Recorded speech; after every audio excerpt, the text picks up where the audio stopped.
আসসালামু আলাইকুম। সংবাদে আপনাদের সবাইকে স্বাগতম জানাচ্ছি আমি নুসরাত। শুরুতেই সংবাদ শিরোনাম। হরমুজে ইরানকে টোল দেওয়া নিয়ে যুক্তরাষ্ট্রের সতর্কতা, নিষেধাজ্ঞার হুমকি। হরমুজ অবরোধের মাঝে ইরানকে নতুন বাণিজ্য পথ খুলে দিল পাকিস্তান। অবরোধ কার্যকর করতে নৌবাহিনী জলদস্যুর মতো আচরণ করছে ট্রাম্প। ইরানের সঙ্গে কোনো চুক্তি না করাই হয়তো ভালো, ট্রাম্প। দর্শক, এতক্ষণ শুনছিলেন সংবাদ শিরোনাম। এখন বিস্তারিত। আপনি যদি ইসরায়েলের ধ্বংস চেয়ে থাকেন তাহলে চ্যানেলটি সাবস্ক্রাইব করে দিবেন এবং ভিডিওতে লাইক করে আপনার মূল্যবান মতামত কমেন্টে লিখে জানিয়ে দিবেন। এখন বিস্তারিত। হরমুজ প্রণালী দিয়ে চলাচলের জন্য ইরানকে কোনো ধরনের টোল বা ফি প্রদান করলে সংশ্লিষ্ট জাহাজ কোম্পানিগুলো কঠোর নিষেধাজ্ঞার মুখে পড়বে বলে হুমকি দিয়েছে যুক্তরাষ্ট্র। শুক্রবার ১ মে মার্কিন প্রশাসন এই বিশেষ সতর্কতা জারি করে। খবর আল জাজিরার। বর্তমানে হরমুজ প্রণালীতে মার্কিন নৌবাহিনীর অবরোধ তৃতীয় সপ্তাহে গড়িয়েছে। এর মধ্যেই ইরান ও যুক্তরাষ্ট্রের মধ্যে চলমান যুদ্ধবিরতি আলোচনা স্থবির হয়ে পড়েছে। নিজ দেশের বন্দরগুলোর ওপর এই অবরোধকে অসহনীয় বলে অভিহিত করেছেন ইরানি প্রেসিডেন্ট মাসুদ পেজেশকিয়ান। গত ২৮ ফেব্রুয়ারি ইরান লক্ষ্য করে যুক্তরাষ্ট্র ও ইসরায়েল হামলা শুরু করার পর থেকেই এই জলপথের নিয়ন্ত্রণকে কেন্দ্র করে উত্তেজনা বাড়ে। মূলত হরমুজ প্রণালী বন্ধ করে দেওয়ার সক্ষমতাকে ইরান একটি বড় কৌশলগত হাতিয়ার হিসেবে ব্যবহার করছে। উল্লেখ্য, বিশ্বের মোট অপরিশোধিত তেল এবং তরলীকৃত প্রাকৃতিক গ্যাসের প্রায় ১/৫ এই পথ দিয়েই পরিবহন করা হয়। যুদ্ধবন্ধের বিভিন্ন প্রস্তাবে ইরান ইতিপূর্বে তাদের জলসীমা দিয়ে যাতায়াতকারী জাহাজের ওপর ফি বা টোল আরোপের দাবি জানিয়ে আসছিল। তবে ওয়াশিংটন বারবারই এই প্রস্তাব প্রত্যাখ্যান করে দিয়েছে। মার্কিন অর্থ মন্ত্রণালয়ের বৈদেশিক সম্পদ নিয়ন্ত্রণ বিষয়ক দপ্তর ওএফএসি জানিয়েছে, ইরান বিভিন্ন উপায়ে জাহাজ কোম্পানিগুলোর কাছ থেকে অর্থ আদায়ের চেষ্টা করতে পারে। এর মধ্যে প্রচলিত মুদ্রা, ডিজিটাল কারেন্সি বা অনানুষ্ঠানিক বিনিময় প্রথাও থাকতে পারে। সতর্কবার্তায় আরও বলা হয়, এই অর্থ আদায়ের প্রক্রিয়াকে যদি দাতব্য অনুদান হিসেবেও দেখানো হয় তবুও রেহাই মিলবে না। বিশেষ করে ইরানি রেড ক্রিসেন্ট সোসাইটি, বুনিয়াদ মোস্তাজাফান বা ইরানি দূতাবাসের অ্যাকাউন্টে কোনো অর্থ জমা দেওয়া হলে তা সরাসরি নিষেধাজ্ঞার আওতায় পড়বে। ওএফএসি স্পষ্ট করে জানিয়েছে, নিরাপদ চলাচলের নিশ্চয়তা পেতে ইরান সরকারকে যে কোনো পদ্ধতিতে অর্থ প্রদান করা হলে মার্কিন ও যুক্তরাষ্ট্রের বাহিরে উভয় ধরনের ব্যক্তি বা প্রতিষ্ঠানের উপর নিষেধাজ্ঞা আরোপিত হবে। লেনদেনের ধরন যাই হোক না কেন, এই ঝুঁকি সবার জন্যই কার্যকর থাকবে। যুক্তরাষ্ট্রের নৌ অবরোধে ইরানের বন্দরগুলো বন্ধ হয়ে যাওয়ার পর পাকিস্তান ইরানগামী পণ্যের জন্য ৬টি স্থল রুট আনুষ্ঠানিকভাবে খুলে দিয়েছে। করাচি বন্দরে হাজার হাজার কন্টেইনার আটকে আছে, সেগুলো সরাতেই মূলত এই পদক্ষেপ নেওয়া হয়েছে। পাকিস্তানের বাণিজ্য মন্ত্রণালয় ২৫ April transit of goods through territory of Pakistan order ২০২৬ জারি করেছে। এই আদেশ তাৎক্ষণিকভাবে কার্যকর হয়েছে।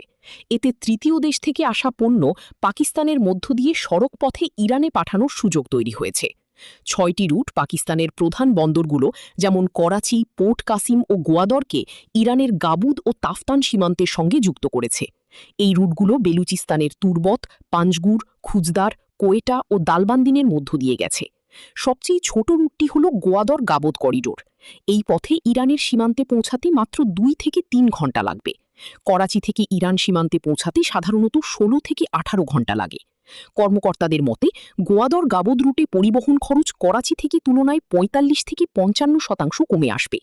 এই ঘোষণা এমন সময় এলো যখন ইরানের পররাষ্ট্রপতি আব্বাস আরাগচি ইসলামাবাদে প্রধানমন্ত্রী শাহবাজ শরীফ ও সেনাপ্রধান আসিম মুনিরের সঙ্গে বৈঠক করেছেন।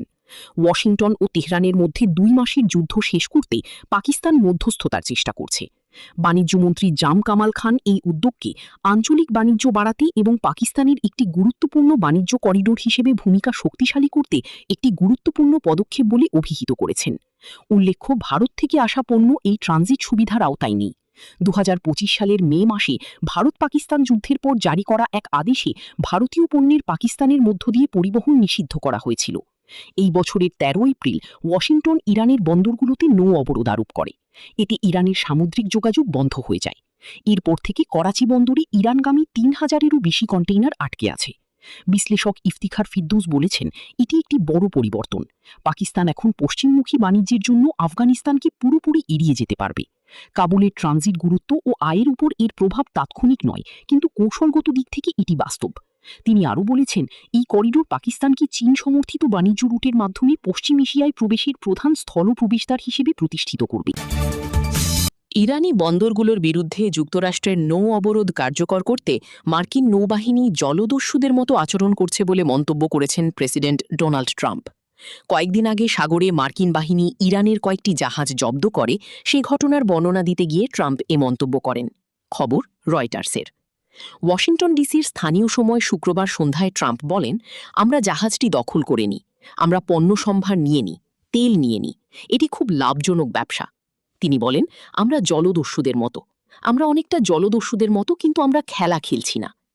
ইরানের বন্দরগুলো ছেড়ে যাওয়ার পর তেহরানের কিছু জাহাজ জব্দ করেছে যুক্তরাষ্ট্র।